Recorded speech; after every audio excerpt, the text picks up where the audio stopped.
I'll put it in the chat, monobasinhistory.org, and make a small donation. The society will greatly appreciate it. In our trying times, we have been very, very limited on any fundraising. And so any donations we would greatly appreciate. Or if you're not already a member of the Mono Basin Historical Society, you can also join from our website as well. Wanted to just make a few quick announcements. We're rebuilding the events page on the website. And so we're hoping that by this time next month, we'll have all of the wonderful presentations that Dave Carl has been setting up for the rest of the year posted. So you'll see what's coming available in the next months. There's a donation button on the left side of the page. And we also add to our online store every month. So for instance, this month we added Robin's books, and Robin has been very, very gracious in that if we order books, she's going to indicate that from the MBHS, then she's going to send a donation over to the Historical Society. So either you can go to Robin's website at blueox.press.com, which I'll put in, or you can go from our online store, click on her book, and it will take you to her website. And we really thank Robin for that. This presentation, along with our previous presentations, will be put up on our YouTube channel that you can get from the website as well tomorrow. So if you see this and you go, oh, darn, I wish my neighbor had seen it or something, you can send them the link so that they can watch it at a later date. Just a little cleanup announcement, and that is that Janet Carl is setting up a cleanup day. She wants to do it on Earth Day, April 22nd, and the Historical Society has a section of highway. You've probably seen the signs. So if you would, if you'd like to be involved in that or clean up any section of the highway, because she's got quite a few different sections, please email carljanet@gmail.com, and I will also put that into our chat. So, and then after the end of this meeting, we'll talk about next month's meeting. But right now, I am just super excited to introduce Robin Morning and her co-speaker, my husband, Frank Cassidy Jr. And Robin's current book, For the Love of It, is a narrative nonfiction that describes Roma and Dave McCoy's lives from the early years through 1955, when they opened Chair One. And Frank will be sharing experiences of skiing in the Mono Basin in the 1950s. I think this is going to be a lot of fun, and I hope everybody enjoys. And let's turn it over to Robin. Morning. Thank you. Thank you all for coming and attending this, and I'm really excited about sharing these stories with you. I know you probably know a lot of the stories and have seen some of the photos, but I love the subject, as I guess it shows, because so Robin. Yes. Oh, is everything okay? Oh yeah, okay. Everything's fine. Okay.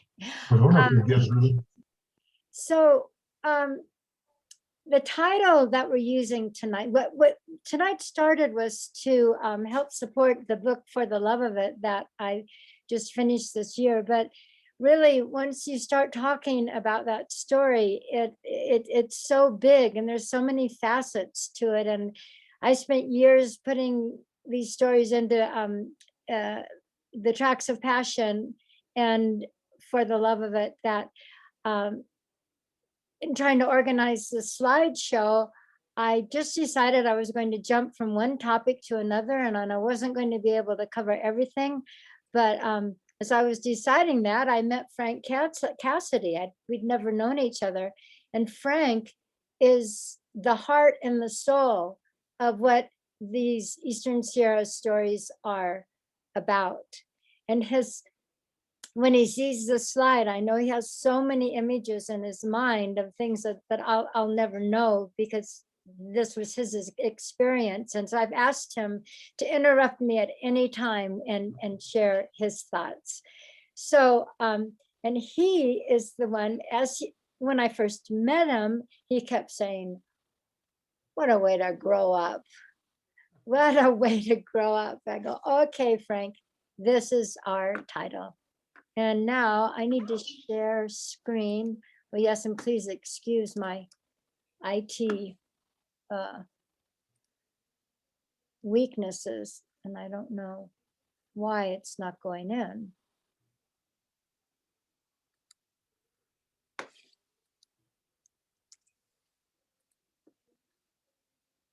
So Rich, I'm having a problem getting in.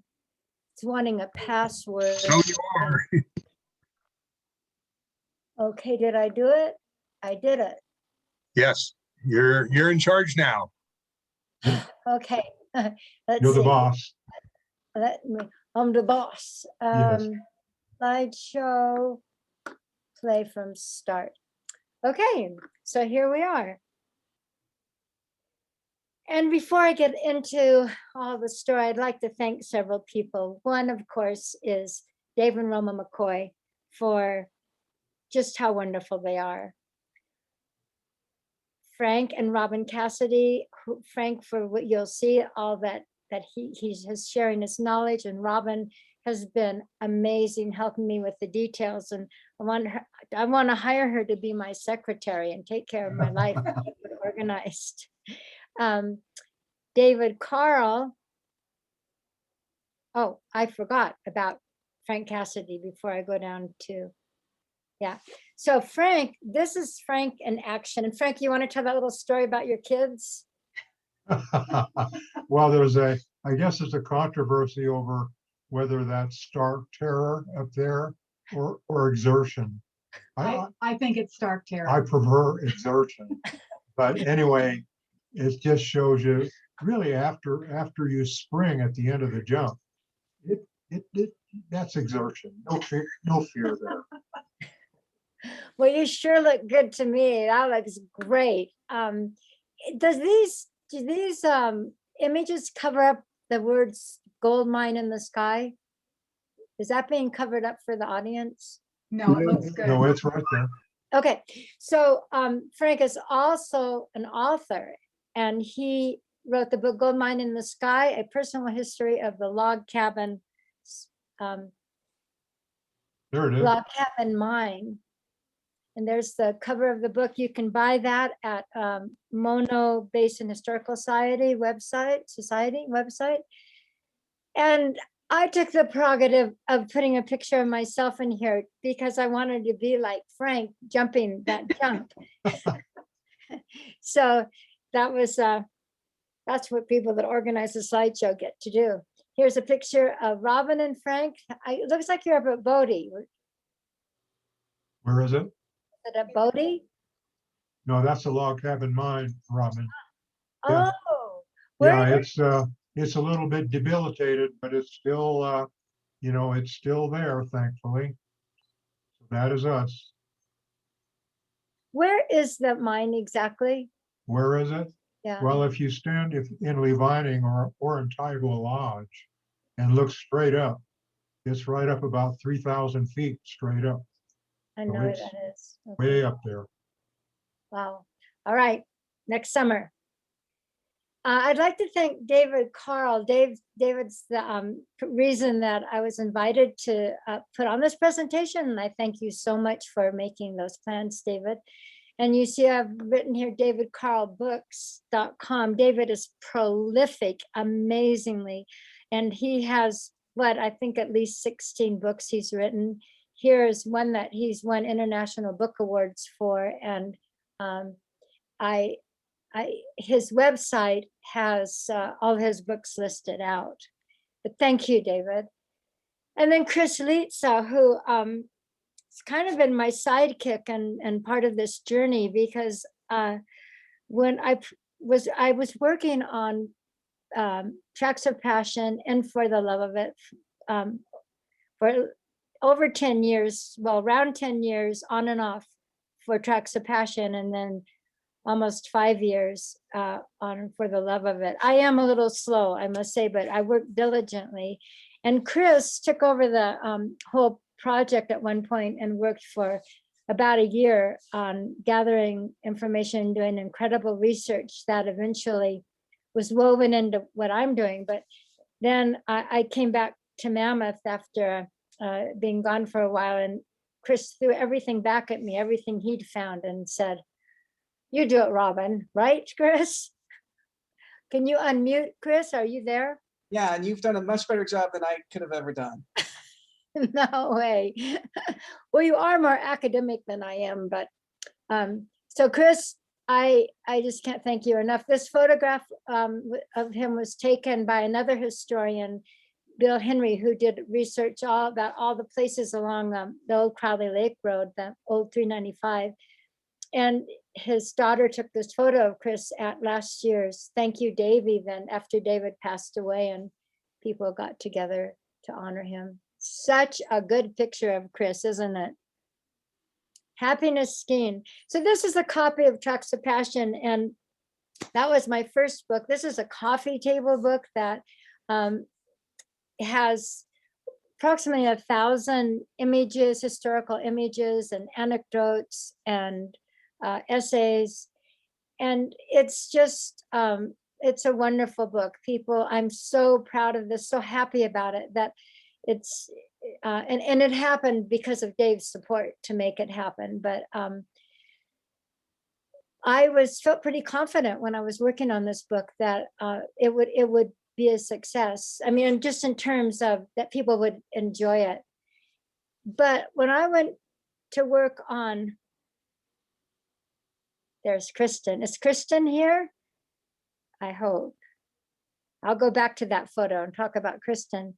But when I was working on For the Love of It, I didn't have that positive feeling. I started working on the book because all these stories that I had no room to put into Tracks of Passion that were on the editing floor were about to be lost. And I felt guilty, actually, and then became driven to write For the Love of It, and worked about 3 years, 2 years, I'm not sure, but way longer than I planned, and thought, okay, this is it. I've got it. I can't do anymore. It's not the best, but it's got the stories, and I'm over it. And I ran into her, somehow Kristen and I connected. Kristen's a dear, dear friend of mine, lifelong friend, her family and our family. And she is also won 3 medals in the Sarajevo Olympics. So that tells you what kind of personality that she might have as far as dedicating herself to a project. Well, I said to a project like ski racing, I said to Kristen, would you like to read it? And she said, yeah, that'd be great. So she fell in love with the story. And she came back just full of praises with the story. But she said, Robin, it's not good enough. You got to make it better. You've got to up it. And I'm going to work with you. And I'm going to work with you until it's done. And she did. Almost 2 years. We did several edits of it, and her input brought the book up to be a level where I felt really proud of it. And I'll never be able to thank Kristen Cooper enough for what she did for the love of it. But even then, I wasn't sure how the book would be received. And Robin, Kristen is indeed here and is unmuted. All right, there, Kristen. Hi. Yay. Well, it was a pleasure to work with you on the book, so thank you. But this is lovely, and I'm happy to be here. Yeah, Kristen, and Kristen's working on several projects, right? She's always doing amazing things, but the latest one she's working on is a movie about Spider Savage's life. And this is going to be an important addition to the history of skiing, don't you think, Kristen? Yeah, feel honored to be involved with it. Yeah, historically, I think Spider, his death, he was murdered. He was killed by his girlfriend in his house in 1976. He was only 32, and yeah, I think the skiing community was so heartbroken and kind of shattered by it that in a sense, Spider's kind of been forgotten in terms of what he brought to the skiing and ski racing. And so we're hoping to show that side of it. A lot of people think of Spider in terms of his tragic death, and we're hoping to enlighten everybody about the amazing career that he had, both amateur and pro, and the kind of character that he was. He was just a fabulous person, as Robin knows, and maybe some of the people here on this Zoom interacted with Spider in his day. And it's just amazing, the interviews we've been doing, the people we're meeting, and their stories about Spider are really heartwarming and wonderful. So it's another project that started out, oh, this would be cool. And now it's a massive project. And most things that are worthy are hard, as was Robin's effort in For the Love of It. And as you keep digging in, you know, peeling the onion, more things come out, and it's worth working hard and hanging with it. And we'll do that with Spider's project, and you did that with this book, Robin. So I hope you're so proud of it. I am, and I thank you for coming, Kristen. And let me see what I have next. Okay. This is, of course, a picture of Roma. It's in the 1950s. And when I was trying to figure out how I could possibly make this book interesting, For the Love of It, I decided to have Roma be in the first person and tell the story of her life together with Dave up to 1955 when they built Chair 1. And that was really fun to write her part. And everything that I wrote happened in the whole book. It all happened, but I created scenes and I created dialogue. So I guess what I've written is, some people call creative nonfiction and others call it narrative nonfiction. But I think when you read it, you'll find Roma's voice really interesting and delightful and fun and full of surprises. And then here's Dave. This is also in the 1950s, and he actually has some plans in his hand, and he's riding his great little Army surplus Jeep that he just ripped all over wherever there was a dirt road and things going on. And his story, or the same story, is in the book, is told in the third person. And along with the story of his life, I've inserted what I call ski tracks, and they look like little newspaper articles, and they're just bits and pieces of skiing history, because I love skiing history. I love every bit of it. These pictures of Mammoth, the ones you're going to see of June, of everywhere. It has a magic about it. So this was the first day of that Dave ever skied. And I'm going to be picking and choosing. I mean, I told you I just have the photos randomly here, and I'll tell you a little bit about each one, but the presentation is not smooth, but it's close. So I do have some clips that I took from a film, Mammoth Dreams, made by Wildland Films.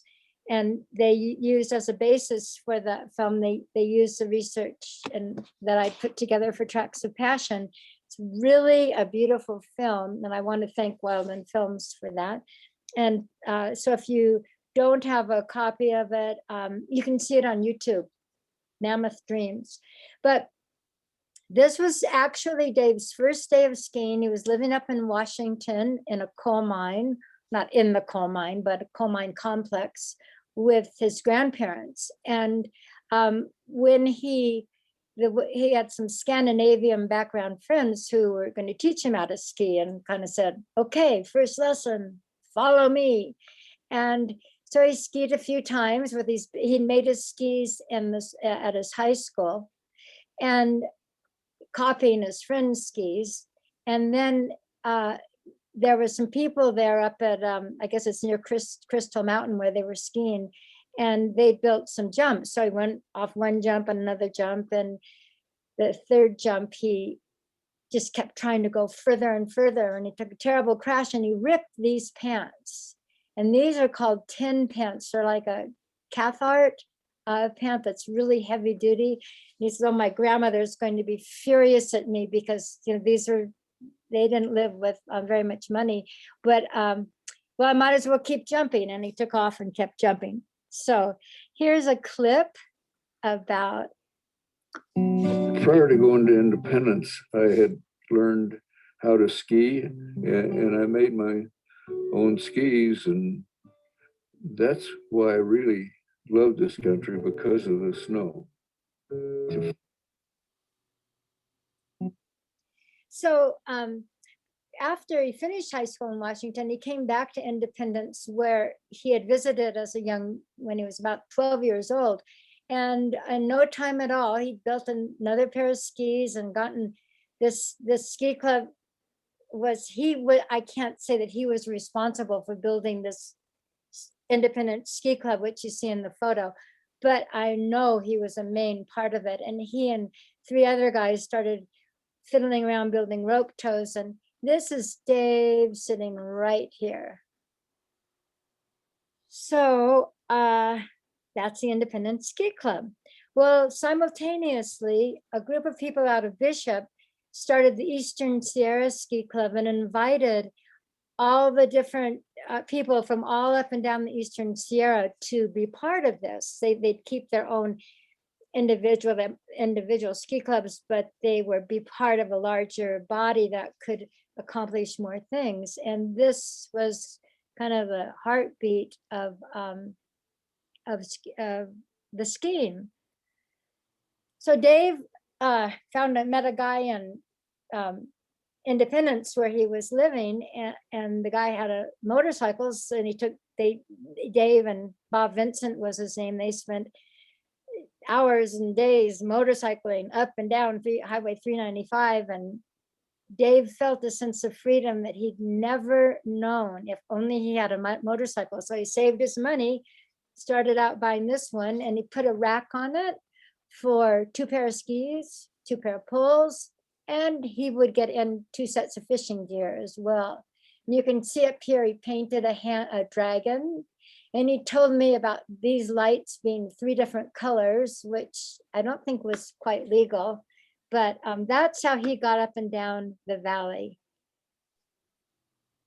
And then the Eastern Sierra Club put their heads together and built this rope tow at one point.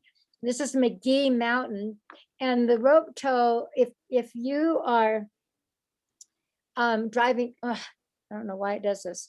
If you're driving up 395, north on 395, and you're just approaching Mcgee Mountain, and you look up to the left, and you can see a road cut going straight up here. Especially in the winter, you can see it when it's filled in with snow. And that's the access road for this rope tow they had. And you can see on one hand, that's not very many people skiing, but on the other hand, how long do you think it took to go from there around and get your turn up this tow? So there was a lot of people out there skiing. And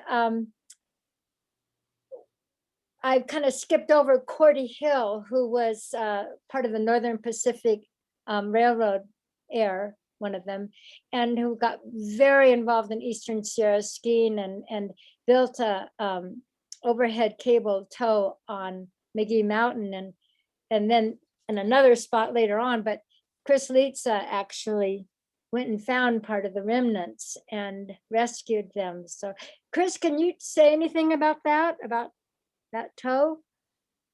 Well, it was pretty unique in the country, really, because it was a jig back lift where it reversed directions, and the operator started and stopped it. It was an overhead cable on shivs with little poma platters that you would sit on.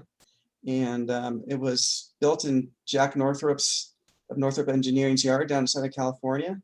And it was quite the engineering marvel for its day, but it didn't last very long because they moved it down there by Happy Jacks and they just didn't have good snow, and they moved on to other projects, I think. It's interesting too, and I didn't have anything up about that, but that the across 395, which is the old Crowley Lake Road, was a fox farm. And apparently the foxes started eating their young.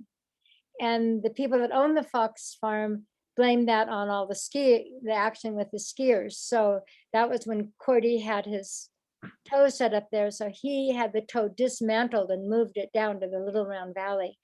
But then, so the Eastern Sierra Ski Club couldn't go in the same spot that that lift was in, but they went around the corner. Well, then Cordy's, another idea of his was to have the Inyo Mono Championships, and this would be the big race of the year. So that was Dave's first race that he went into, and he absolutely fell in love with ski racing. And I guess you can see that in the photo.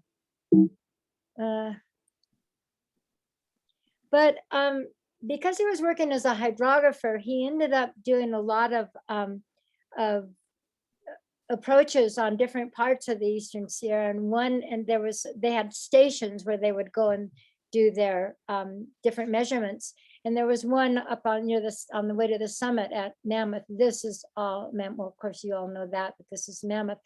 But Dave kept being lured to ski Mammoth, and he loved the skiing on Mcgee, but whenever, and especially in the spring, he would be on Mammoth whenever he could, hiking, of course. Now, meantime, Roma Carriere is this darling little girl growing up in Bishop, lives with her grandmother because her mom passed away and her dad couldn't take care of. There was 3 kids all together, and her grandmother was an incredible seamstress and made all their clothes. And this is a sample, this little outfit that she had.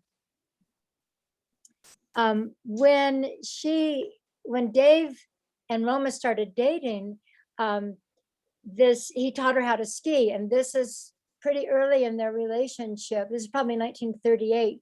I can tell because these suspenders, and they were in a different photo as well. Cordy Hill had brought the 2 of them, Dave and Roma, each a pair of these suspenders that were made in Europe, and the little flowers on them you see in another photo were embroidered on it. So this is Roma, and she hasn't skied very long, but I said she was up at Crestview, but this is actually Dead Man's Summit, and people just call it Crestview. This is where people do all their sledding now, lots of sledding up there. And this is Roma with her grandmother, and you can see how close they are. And Roma was really inseparable from her grandmother. She'd even take her to the dances that she went to. And here's a little bit of her story after she met Dave.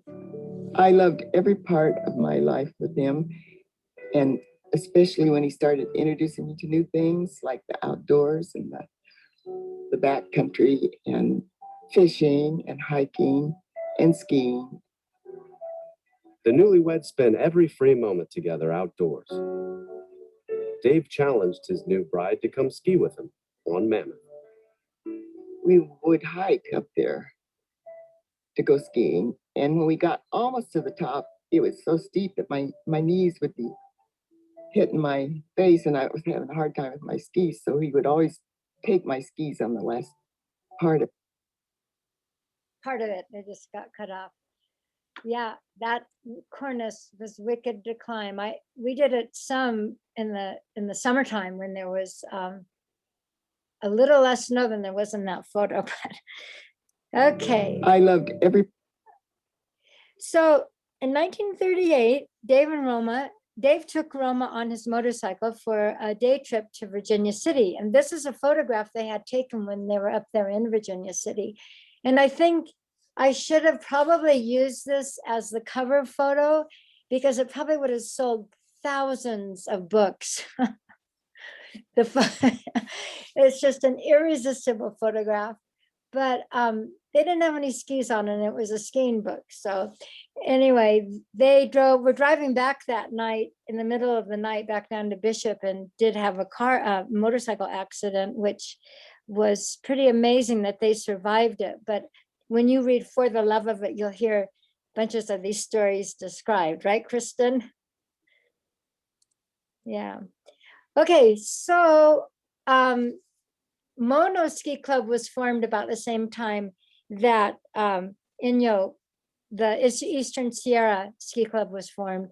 And this Augie Hess was man from Levining and very involved in the ski racing. And Augie, I'm going to let Frank tell you a little bit about Augie.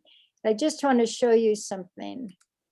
There is Augie getting a trophy.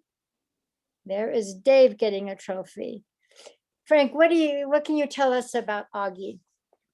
Well, Augie was just an icon in the Levining area, and he was a man of many talents. He was a great skier, which we're seeing here, but he also had other talents, such as he was a bartender at my father's wake in Levining, and so you can tell from that he was a man of many talents. And what a guy. You know, I remembered something today. I told Augie one time not too long ago, and I said, you know, I'm catching up to you in age. He just looked at me and he said, you got a long way to go. And okay, Augie. Anyway, I love the guy. Yeah, Augie is about 6 months older than Dave. And he passed away about a year, I think, before Dave did. But they were two incredible icons, very different men. They weren't fast, they weren't close friends, they didn't do things together, but they had very friendly with each other, had great mutual respect for each other. And they had this competition going in the Inyo Mono Championships. And some years Augie would win, and some years Dave would win. And the Mono Ski Club and the Inyo Eastern Sierra Ski Club would come and cheer on their man. And I guess it was just really exciting. There's something I would like to ask you to do for me, if you feel like it. And I've had a lot of trouble trying to describe Augie Hess or Dave McCoy in a simple sentence or 2 sentences. I've struggled with this and have, thought that this is something that I needed to do, to try to sentences that answer the question, why are these men so important to document their stories? And if any of you would like to approach that challenge and send me an email, I would be really grateful, because I struggled with that. And there's just so much, as you can see, and I get carried away going so many different directions. This is on top of Crestview. How do I say that? This is called Crestview, and when you're going north on Highway 395, right before you go up Deadman Summit, you have the Caltrans maintenance yard right there, and a steep hill directly behind it. And this is that steep hill, and the DWP gave them lights for night skiing. So here's quite a few people out enjoying their night skiing. And if you go back across to the west side of 395, at that point, there was a lodge there, Crestview Lodge, that they used for après ski and lots of fun. And these, I just brought in a few characters from the Mono Lake, the Mono Ski Club. And Frank, maybe you can tell us about Doris. Sorry. You're going to talk about Doris. Well, Doris Osborne as in this picture here, and standing in front of Carson. That's the Carson Peak, and they were just tremendous people. Chuck, Doris and her husband Chuck, they had a ski tow across from their house there in June, and that ski tow went straight up, I tell you. And to get off the ski tow, you had to do a jump turn at the top, or you were gone backwards. So anyway, but it was just tremendous people, people to match the mountains. Chris, you have anything to add about that, or where they were skiing up there? Did I lose? Yeah, that was in the Fern Creek area, and there's still some remnants there. If you go walk around there in the summertime, there's still some tower foundations, and you can kind of see the big tree where they took a wrap and tied off the top of their toe to. Okay, Hey, So- Robin, yeah, this is Kristen. I'd only add, maybe it goes without saying to a historical society, but if you just look at the stylishness of skiers at that time, and of course, Dave loved to ski without his shirt off, so you don't see the fashion as often with him, but that there was just this, it was such a different time, and you notice it with the women and the men all the way through, that skiing was really this very stylish activity, and it didn't have to do with how much money you had, but everyone really, I don't know, that just to me is something that's so different from today, or just different in its own way for that time. yeah, I think that's a really good point. You see it in the posters. I actually have a series of photos that I covet. Some of them were used in Tracks of Passion, and I've not been able to find the not the heir, but the descendant of the person who took them, but it was a Hollywood group. The Cordy Hale I told you about had started the second year he was up here, he started a ski club called Wooden Wings, and they rented Tom's place. And they were all, there was, now I can't think, what's his name? Chris, help me. Well, Henry Fonda and his wife, and Seth Benedictor and his wife was the designer, yeah, the fashion designer, Marjorie Benedictor. Marjorie Benedictor. And well, the photos do just what Kristen was talking about these outfits they had on, especially the Austrians, the ski school instructor.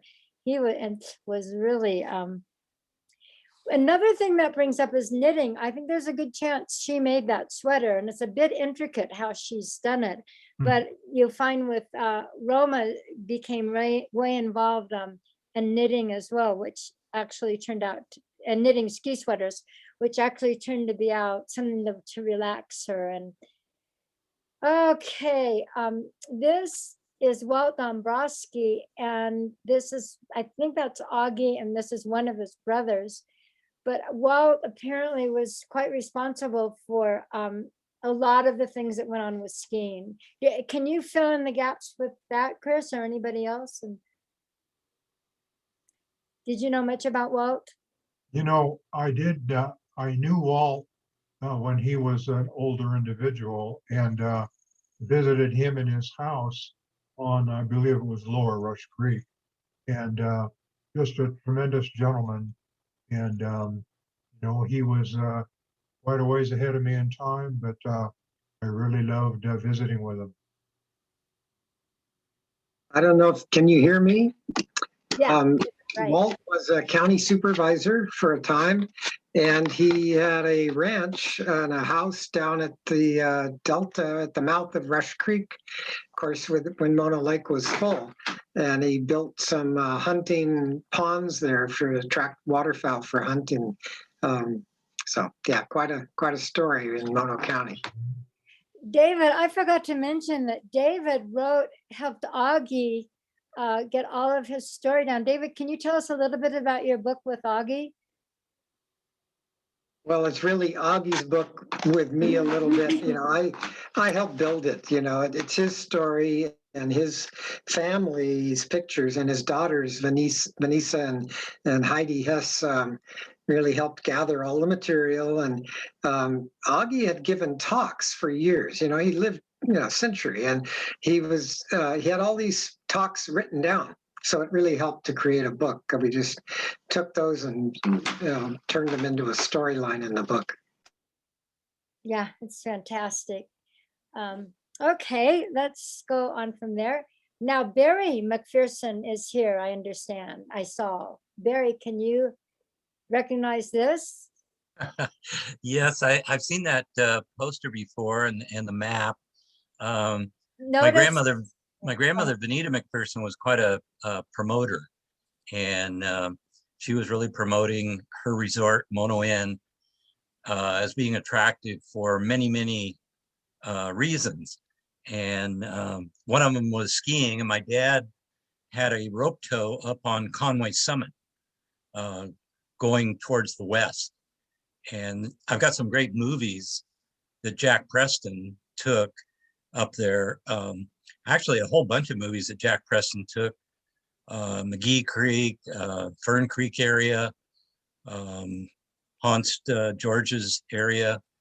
And yeah, so it was just another way that she promoted the Mono Basin. And by the way, she became a supervisor when Walt Dombrowski did some service. I'm not sure exactly what it was in World War II. And my grandmother was appointed by the governor to replace him. And then she won the next election. But when Walt came back, he defeated her in the election after that. yeah, and she was, this is so great you're here, Barry, to narrate that. It's so obvious to me how much, by putting all of this in her brochure, that how much she promoted the area. And did your family build the Mono Inn? Yes. My grandfather, Wallace D. Mcpherson, he and Vanita Raish Mcpherson actually homesteaded on the White Island. And the idea was to have a resort with a boat going in between. The shore resort, there was just a bunkhouse to begin with. And the sugar daddy died, and his heirs said, "This is stupid." And they wouldn't continue to finance it. And so my grandparents had to move to shore, and they took the bunkhouse that was for the crew that was going to build all this stuff, and they turned that bunkhouse into Mono Inn. And the heart of that building that's there now was the original bunkhouse. Oh my gosh, I didn't know that.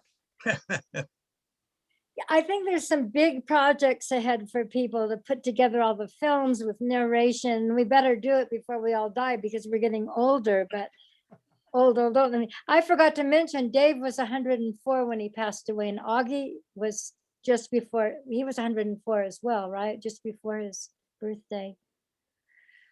Okay, so besides the Inyo Mono Championships, one of the most fun and beloved things that happened every year were the Easter egg contests.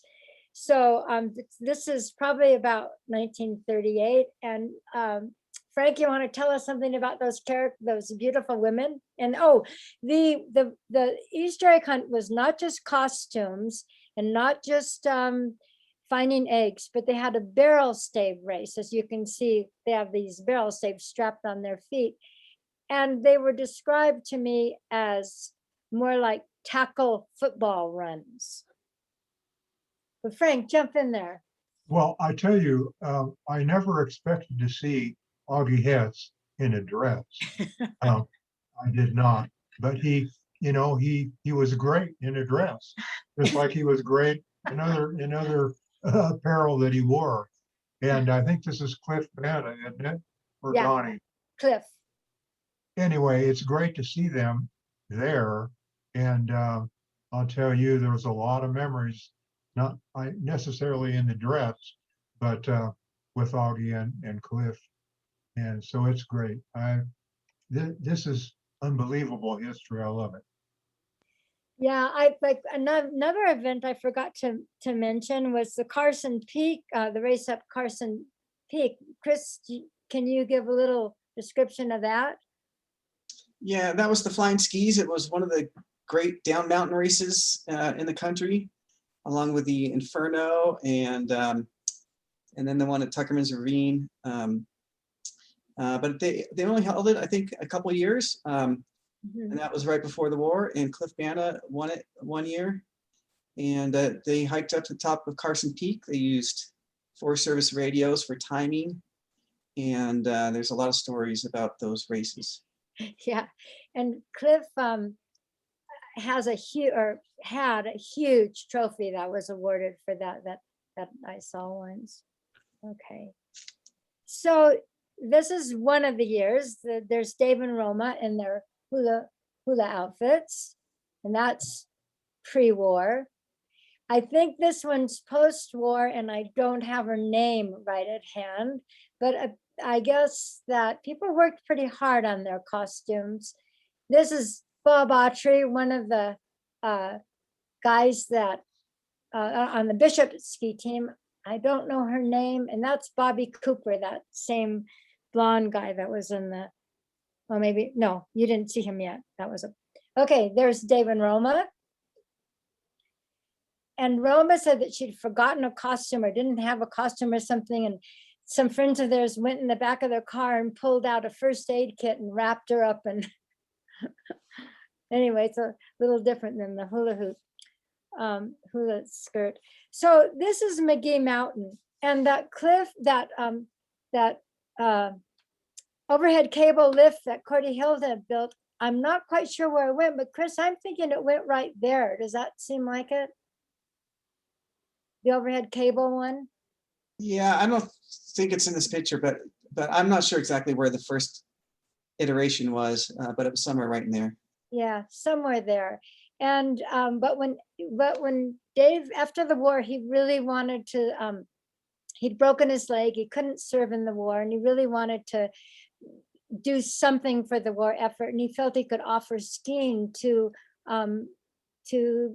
servicemen coming home and their families. He even, the first event he organized, he'd gone up and down and borrowed skis and boots and to put them by the toe so people would, if they wanted to try skiing, they could try it. But he built this little warming hut right there that's no longer there. The Forest Service had him take it down, but there's a clampers sign over here, and that marks this. And there's, if you go walking up there in the summer, there's the access roads go over on the side, and there's still little pieces of ropes and things like that. But this is number one toe that he turned into an electric toe, and then number two, and he had another toe up in there or somewhere, and somewhere up here are the two trees too. You can see two trees distinctly that still exist up there, and that was a big deal to go walk up to the trees after skiing on these toes. And then Frank can tell us about, he won a downhill on this course. Yeah, well, actually I did. Do you have your cursor? You could probably show where the downhill started up there. Up in this gully. Yep, up in there, that's where it started. And then it came down in the funnel there, and they had gates on either side. And about there, it went off onto the that area there. And then I think it was almost straight down from there. And that was a fun day, fun day. And what about the day you Oh, I saw? wanted to tell you, yeah, you know, before the race, we had to hike up, you know, sidestep the course up. And I ran across Augie Hess halfway up there in the gate, and he was shoveling a big mogul in this gate. I said, "What you doing, Augie?" He is just making it a little more difficult, that's all. And I said, "Okay, yes, sir." But you won. I am so impressed that you won that race. And Thank you. It was a fun day. yeah, okay. Now you can tell us about this. That is the hill behind Levining, and there's a lot of snow there, obviously. That was the rope tow that Don Banta, I think he built it. Anyway, he sure ran it. He had a gasoline engine at the base and went up those poles there and up to the top. And you can see right up there, that was the top. And I was thinking today, you know, you'd go up there on holding onto the rope, but if you got tangled up in the rope, you were sort of done for because you go around the pulley at the top and down the other side. But they had a little wire strung across in front of it that was a kill switch. So if you got drug across that wire, at least the thing stopped. So your life was saved. But that's just behind Levining. It's got so many memories to it. And Frank said they were thinking of developing up in this area, but they never did. Chris, do you know anything about that? Or David, Carl? About, Well, I do. I know that they were really considering on putting a couple of more rope tows up there. And that the third one would have been right up where your cursor was. right And up there. but they just they didn't get it didn't materialize, didn't come to fruition. Okay, So we had this great little rope tow down here, and there was a lot of training. We used to get out of school at 2 o'clock in the afternoon in high school. We come over and we train with Don Banta every afternoon until dark. So I guess maybe that's why we won those championships. and then when you weren't skiing after it, you were working out. And what were you doing? When we were, Working out. cross country. Yeah. Well, that was up by the ranger station, and just across from the ranger station on the other side of Levining Creek is a road, and he would take us up there. And if there was snow, we used cross country skis, and if it wasn't, we just run. But we'd run for 2 miles up and then 2 miles back, and he spared no mercy on us on that. It's good though, because I think we won a lot of races. So Frank, you know, what Don Banta told me about the rope tows, and you know, these were great rope tows because they were electrically powered, as was the one at Dream Mountain, because Chuck Osborne was an electrician. And to have an electric power lift was a big deal, a big benefit over a gas powered one. But I asked Don, you know, what happened to these tows, because there were 3 installed there. And he said simply, TV came to town.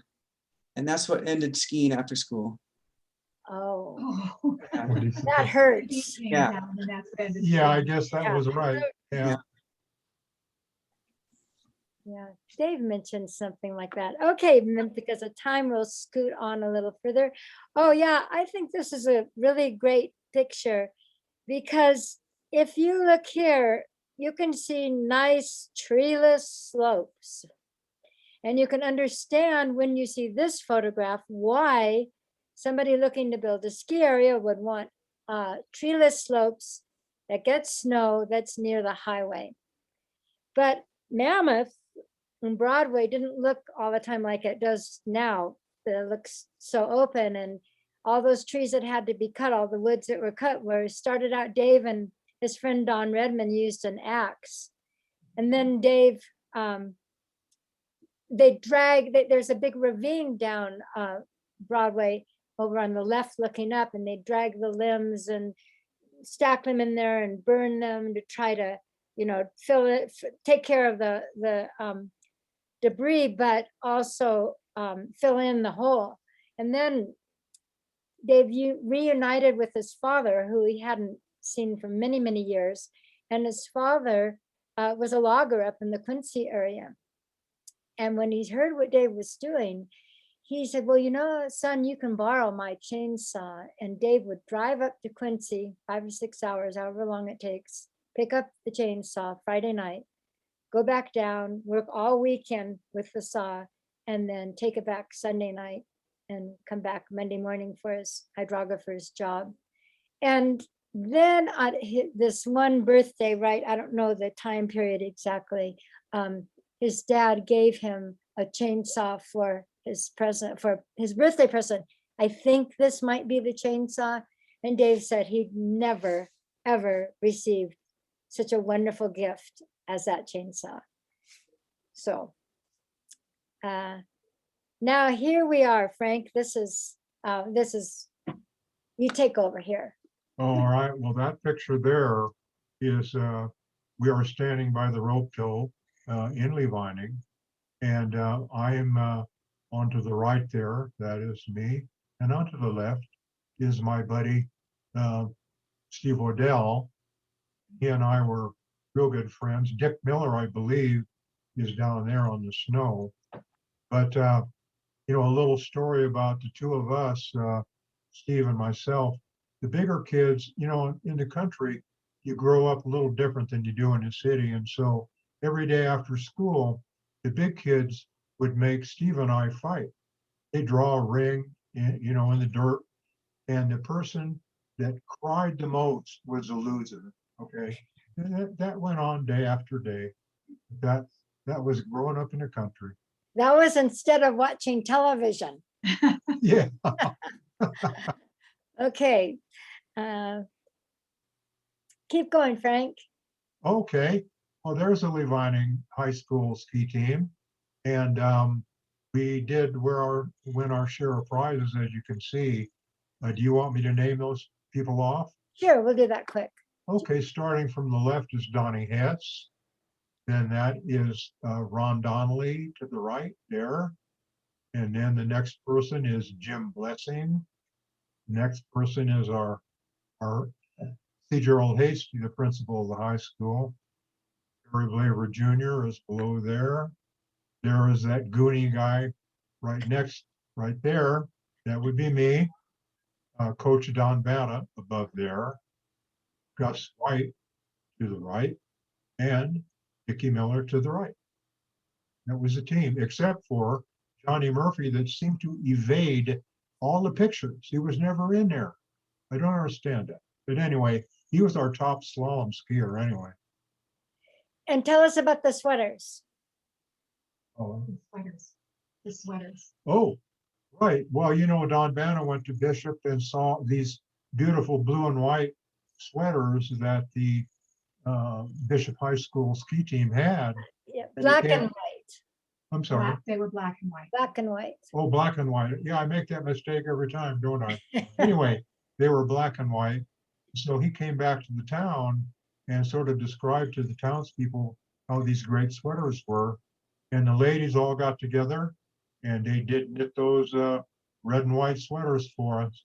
So that's part of living in a small town, just like that.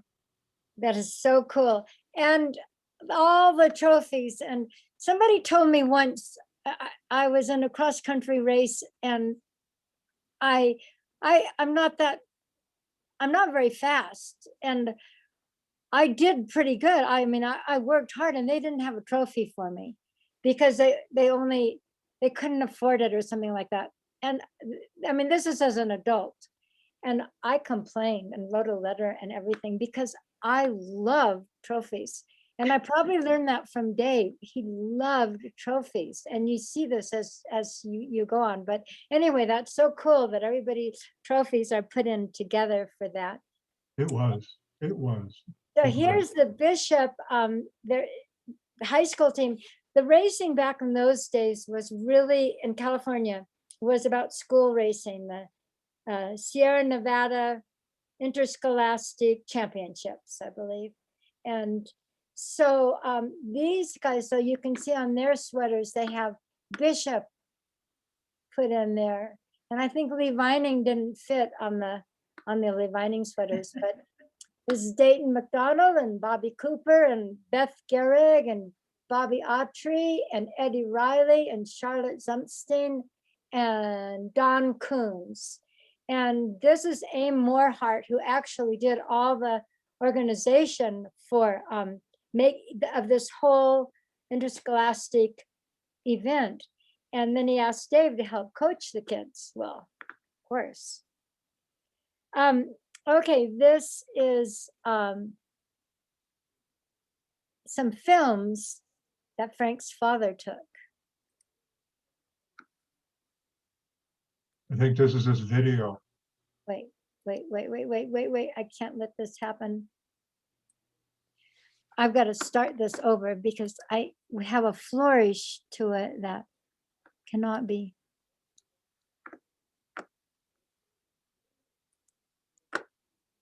Okay,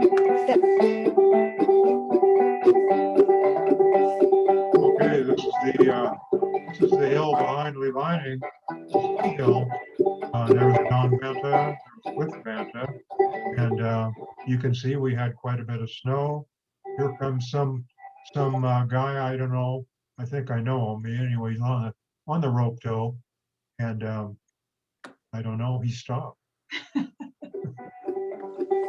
I don't know what He's on the happened. way up. How's that? Well, there we go. We're sort of going up and down, but you know, up the ski tow, it was great life after school every day. And the hill was just a super hill, as you can see. And I'm sorry, a lot of snow. And here's a little jump down here over a irrigation ditch. And there's Mammoth Mountain. And this is the downhill of a high school race. That was Johnny Murphy there. He got in on that one. This is a slalom at the end of rope tow 1, I believe. And there's this Cognac again that's in the picture. There's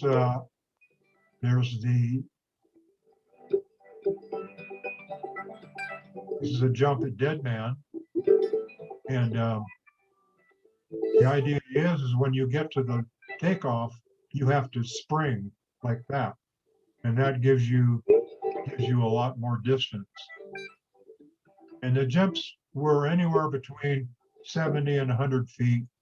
So a lot of, and here's a landing area. This fellow sort of didn't make it on the landing. And there's a good telemark landing there. That's Bobby Kenmont there. You can always recognize Bobby. And this is a jump that I'm not sure where it was. Might have been Tahoe Truckee, but it was a good one.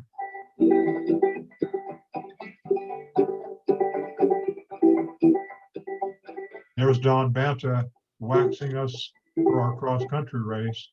That was a real art doing that. Cross-country races were supposed to be the third flat, the third uphill, and a third downhill. And this would be the initial flat part here. Just the Levining team really sort of singly going out. And then this is the end, thankfully. And Don Banta helping me on with my sweater there. The cross-country race that was at Mammoth.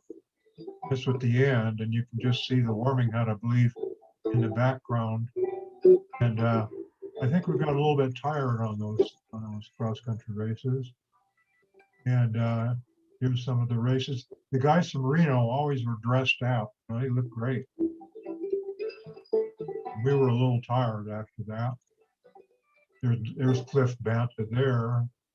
And this is the guy that got just about lapped by a guy behind him. They'd start us out at a minute intervals on those races. And there was me putting a pair of long thongs on those great Stein Eriksen skis. And so it was great. You know, it was just I wouldn't want to grow up any other way. Thank you. That is so good. Thank you for narrating that. And this one has Doris Osborne in it. So That is correct. Dennis is in yeah. the center. That And I is think correct. a few more trophies too got lined up there. So I told you that Dave loved trophies, and this is Roma one day after a race, and I think she just won this trophy, the Annual Mono Championship trophy. And Dave asked her to go in and get all of her trophies out of the bungalow and put them on the steps so he could take a picture of her with her trophies. And here she's got this pouch around her waist, and she's collecting money, a little bit of money for people to ride the tows. And here she's just outside skiing with this whole group of Charlotte Zumstein, Dave, Bobby Cooper, Donnie Banna, and Kenny Lloyd, we think. But Roma was mostly known for her good cooking, for her taking care of all these kids, and devotion to Dave, but not so much about her, how much she loves skiing. And I think being out with the people and all the fun that everyone had, that was really a favorite part of her life. Charlotte Zumstein, I wanted to mention, went on to be the first person who was known nationally from Mammoth. And she ended up being an alternate for 2 different Olympic teams, as did Kenny Lloyd.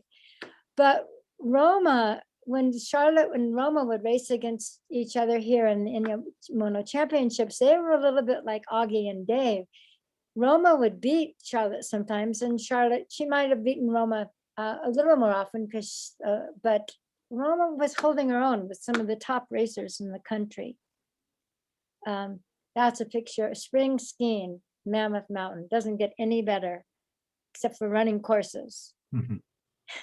So here we have a picture of a weasel, which I'm going to let Warren, this is such a scenic photo, and this is so iconic for Mammoth. It reminds me of the Tetons up in Jackson for Jackson.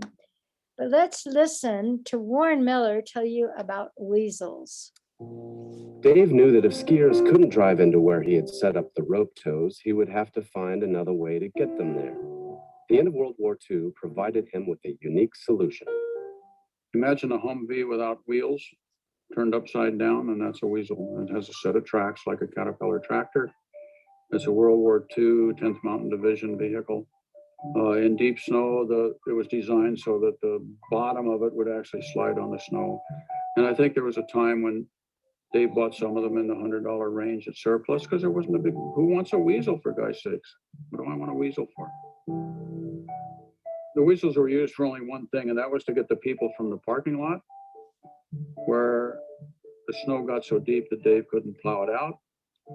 1 to 3 miles, whatever length it is, to Base Lodge 1. And then they'd go back and pick up another load.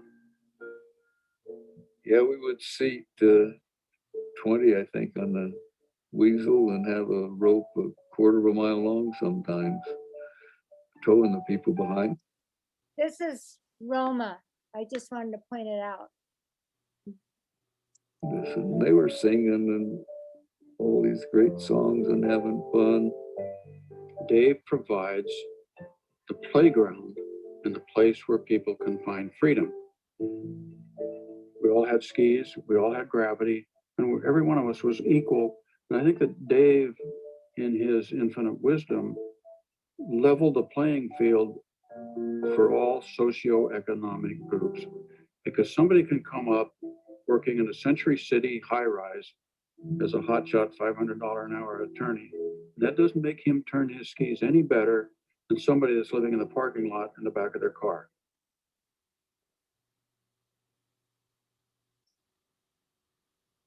Looks like fun, huh?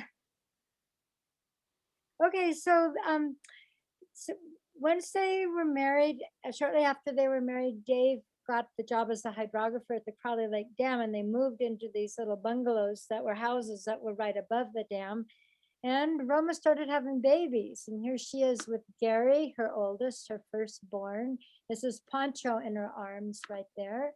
And I just love this photo. It tells so much of the paint on Dave's Levi's, his sleeves rolled up and the suntan, and Roma's beautiful hair, beautiful composure, and willingness to be part of whatever Dave was doing. I think they're out on the lake right here, just cruising around.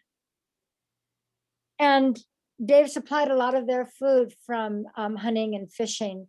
And he was very careful about making all the kids in the family comfortable around guns and comfortable with eating wild game and plucking feathers. And this is Gary McCoy, who they all became great skiers, great racers, and Pancho McCoy and Peanut McCoy.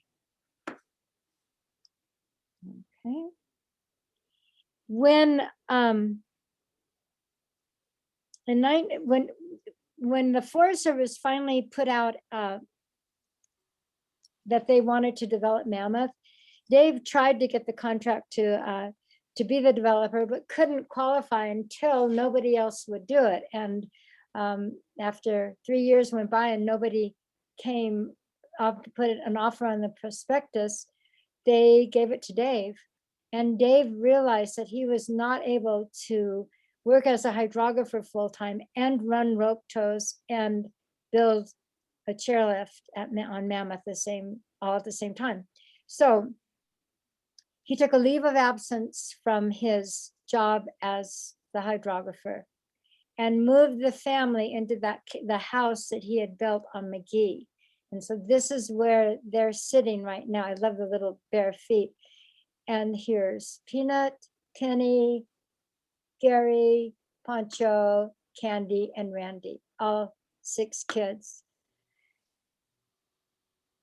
And here is a clip that shows you a bit about their lifestyle. This is Racers and his kids and Roma. If I can find the button. I don't know what they call a person like that to get out and do something different today, but we weren't crazy. We were crazy over the fun we were having, I guess. I'll put it that way. Like an afternoon picnic.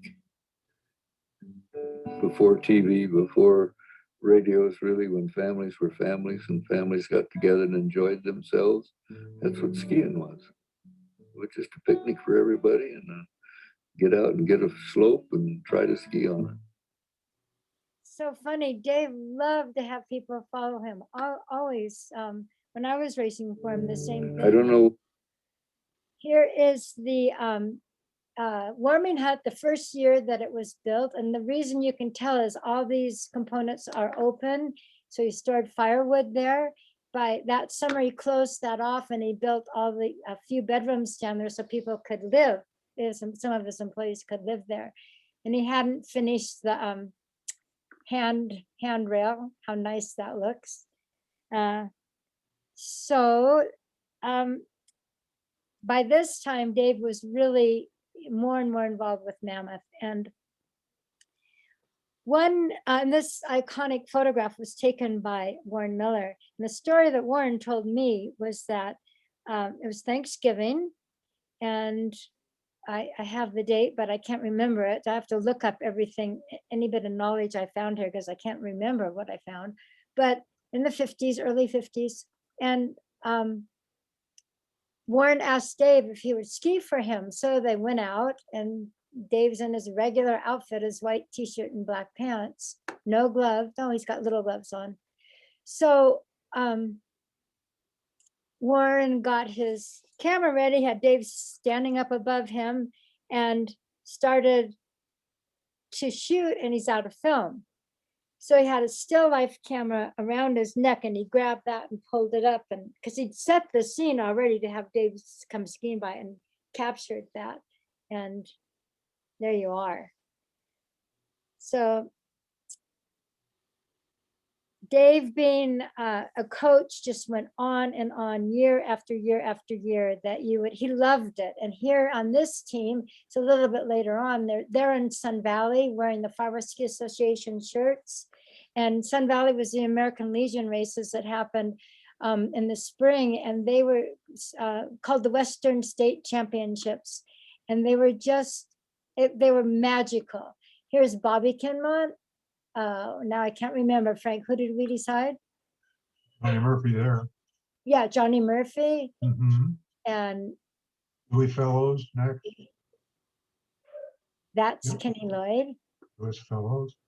And there's your old buddy from Bishop, Kenny Lloyd, I guess. And Jill. Jill Kenmont. Mhm. Barney Davenport, Janice Castano. So prerogative of the slide builder was me on a team at the Sun Valley races way beyond past, was 1962. So it was bit past 1965, but here we have Dennis Agee, Spider Savage, John Reveal, Pancho, Dennis McCoy, my brother Jimmy, Coach Dave, Coach Linda Myers, Patty Formicelli from Sugar Bowl, Robin and Virginia Bermicia from Shasta.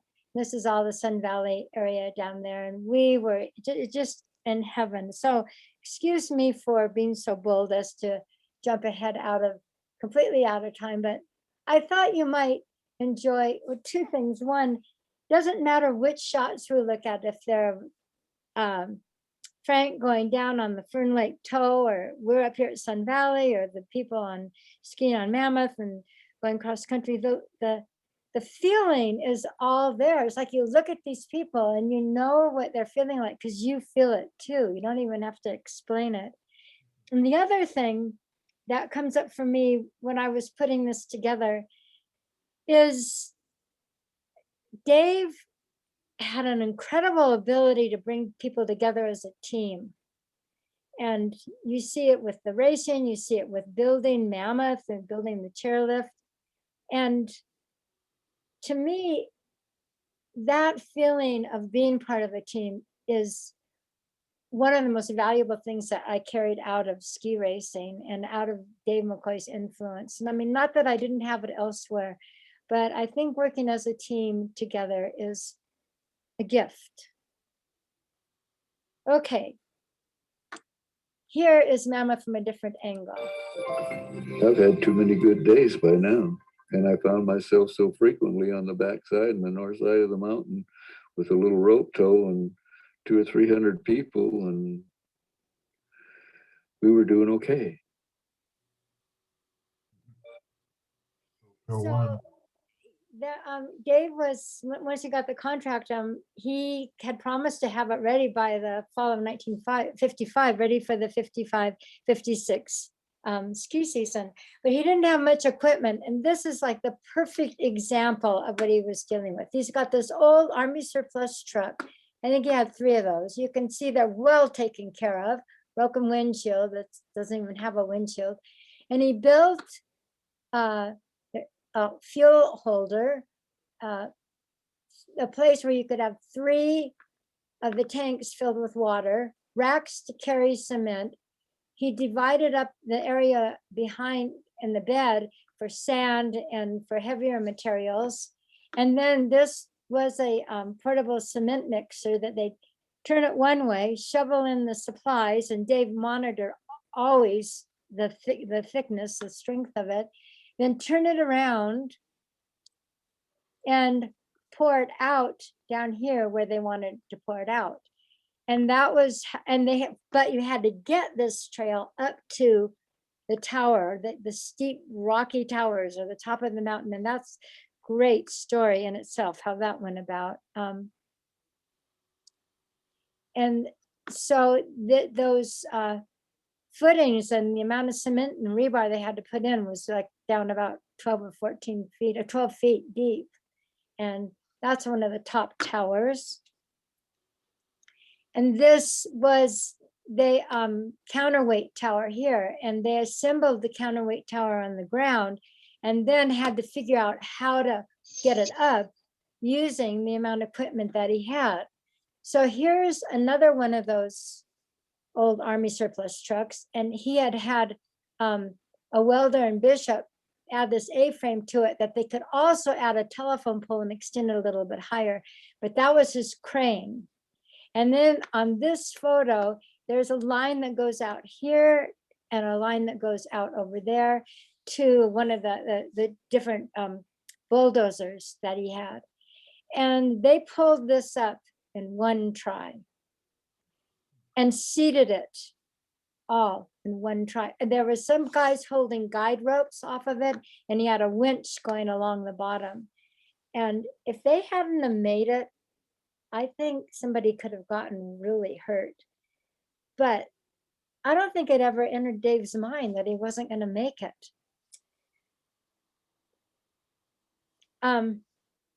Somehow a big segment got left out of this presentation about Jill Kenmont and her skiing, which is a pity because the skiing, she's skiing behind Dave and it's beautiful. And I worked on this all day and lost it. Anyway, this is so Jill Kenmont, as probably everyone knows, became one of Dave's, she was sort of followed in Charlotte Zumstein's footsteps, and then became a contender, not only a contender for the 54 Olympic team, but 56 Olympic team, not only a contender for the team, but also America's sweetheart, America's beyond just the skiers. She was loved. She hit the cover of Sports Illustrated, and the day after she saw her photograph on the cover for Sports Illustrated, she fell in a tryout race in Utah. She slammed. I had a terrible fall and broke her neck and lost movement from her shoulders down. And she not only lived, but she lived an amazing life. She was one of the strongest and most fun people that I've ever met. But in the fall, that same summer that she was recovering, Dave was up here doing his building of the chairlifts. And he was, at this point, he was almost ready to start working on that counterweight tower. And Jill received permission to come up and to travel. She'd been in a rehabilitation center for ever since the accident in January. And so she and her mom came up, and I wanted to read you just a little description out of For the Love of It about this photograph.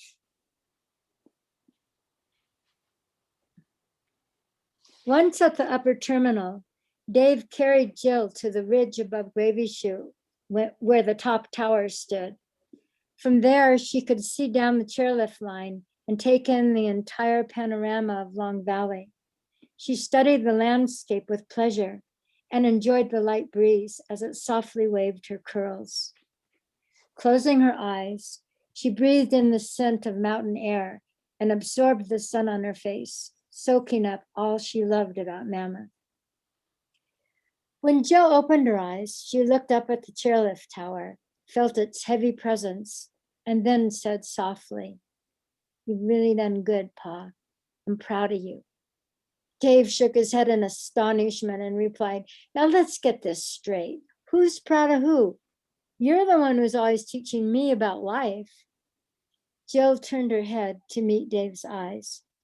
She smiled and then said with firm confidence, "You know, Pa, I'm okay." He returned her smile. "I know." Alone together on Mammoth Mountain, Dave and Jill made an unspoken agreement. Sadness and pity would not be part of their relationship. What had been was then. What was now was now. The only constant between then and now was the bond of how much they cared for each other. As the Kenmont's car disappeared down Minot Road later that afternoon, Dave's mind filled with gratitude to see Jill's progress, yet an aching pain gnawed at his heart.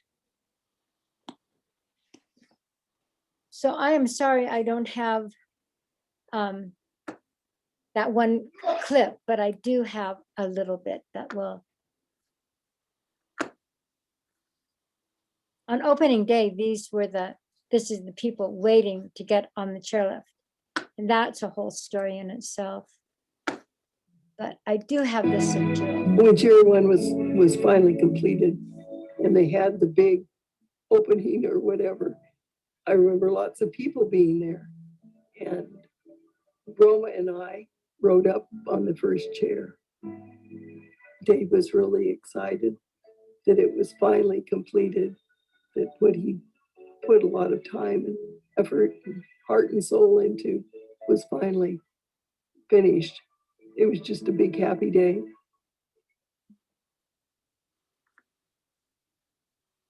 When Chair was finally completed and they had Can't get it out of this shot. Okay. This is a photograph of Dave and Roma. I think it was taken about 5 years ago in his office, in his house. My sister Katie took it. And I think it's, there they are. Dave's about 100 and Roma's about 93 or 4. And there they were, still had that same resilience in this photo. And this is me. Look who's reading for the love of it, the dogs. And and both For the Love of It and Tracks of Passion can be found through my website, which is bluoxpress.com. It's in local stores around Mammoth. The Mono Basin Historical Society, as I said before, will carry the book. And I mean, as I said before, I will give part of that money back to, as a donation, anybody that's buys it through the Mono Basin Historical Society will, they're going to,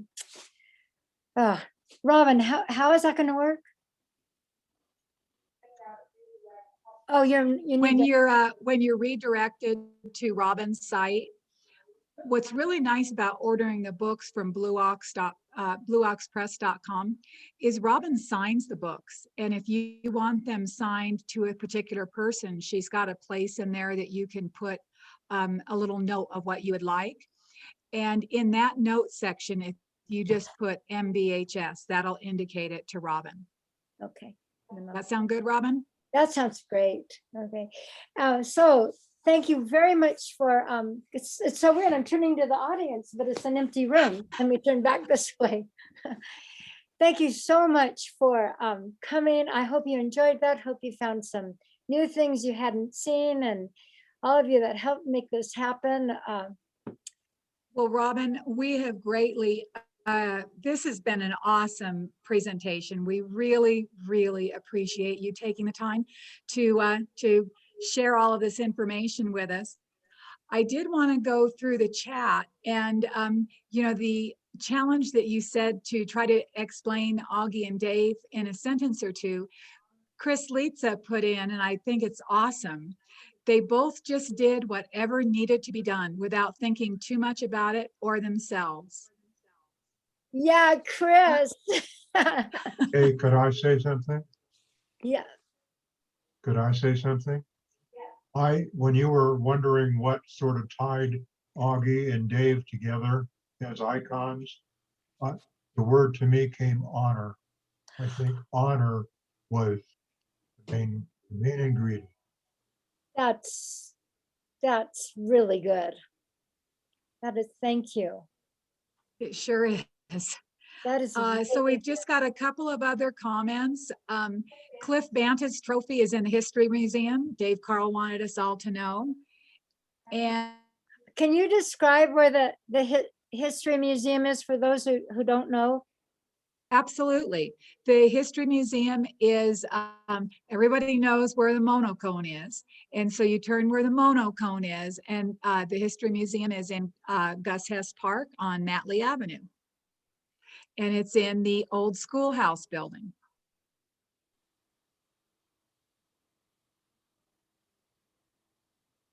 I'm going through some more. Barry Mcpherson says the early days of TV and Levining involved a gas-powered repeater. I'm not sure I understand. A gas-powered repeater on the far side of Mono Lake that bounced the signal from Reno to Levining. Men took turns driving over there with cans of gas each afternoon and then raced back to town. People watched TV each evening until the gas ran out. Thank you, Barry. That is great. And then we've got a really terrific presentation, wonderful stories. Thank you. Thank you for a wonderful presentation. That was from Rhonda and Hank. Janice Mendez, wonderful, wonderful journey. Appreciate all the hard work on the presentation. Really, Robin, you did a wonderful job and we so much appreciate it. I did want to let everyone know that next month's presentation is going to be April 5th, which is the first Monday of the month. And Kay Ogden from the Eastern Sierra Land Trust is going to join us with members from the Honeywell Ranch family. And they'll be talking about the Honeywell Ranch and the Eastern Sierra Land Trust. And I'm sure that's going to be another really good one to be able to see. I think I'm just going to check here for any more chats, just a second.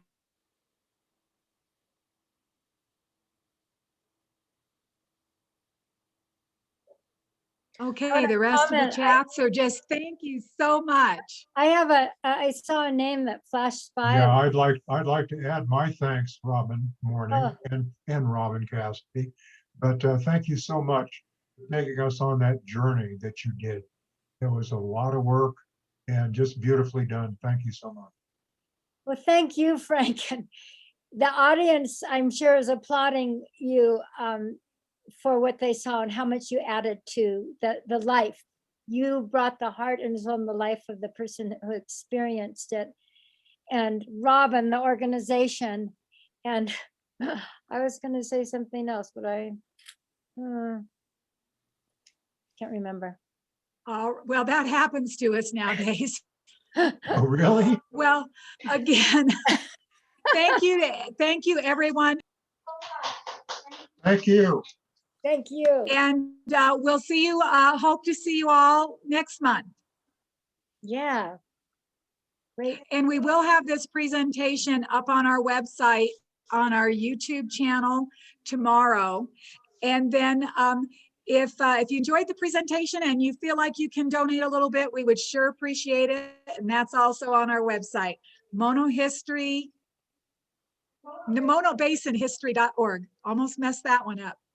Have a good evening, everyone, and thank you so much. I remember what I was going to say. A name passed by me in the name feed, Jeff and Leslie Byberg. They're friends of mine from down here. So they got so excited about trying to figure out where the ski team worked out after school. And because I hadn't written that they worked out over behind the Forest Service, but Don Banna, I think it was, or maybe it was Augie, said that they ran down to the lake and then back. No, it couldn't have been Augie. It was Don Banna. And so they were trying to find where they went. And Jeff and Leslie, are you still here? Can you share what you found? You know, they might be gone. The question is? Where you looked, where you think they were, from my description in the book about that they ran down to the lake and back, what did you find out that where they might have run? Well, we found a trail that went from the, what was it? The parking lot at the visitor center. Yeah. And followed it. It was covered in snow, so it was a little difficult, but followed it, not down to the lake, but along the creek. And then back up again, and then all the way back to 395. And I had never been there. It was beautiful. So that was kind of fun. And Jeff said, I think this is where they worked out. So we were trying to follow history. Cool. I'm going to have to take Frank down there and see if he can remember it. Yeah. Oh, yeah. Let's do that. I know this. Don ran us around a lot of areas up and down. Okay. Thank you. All right. Thank you again, everyone. Thank you. Thank you. Have a good evening. You too. Bye-bye.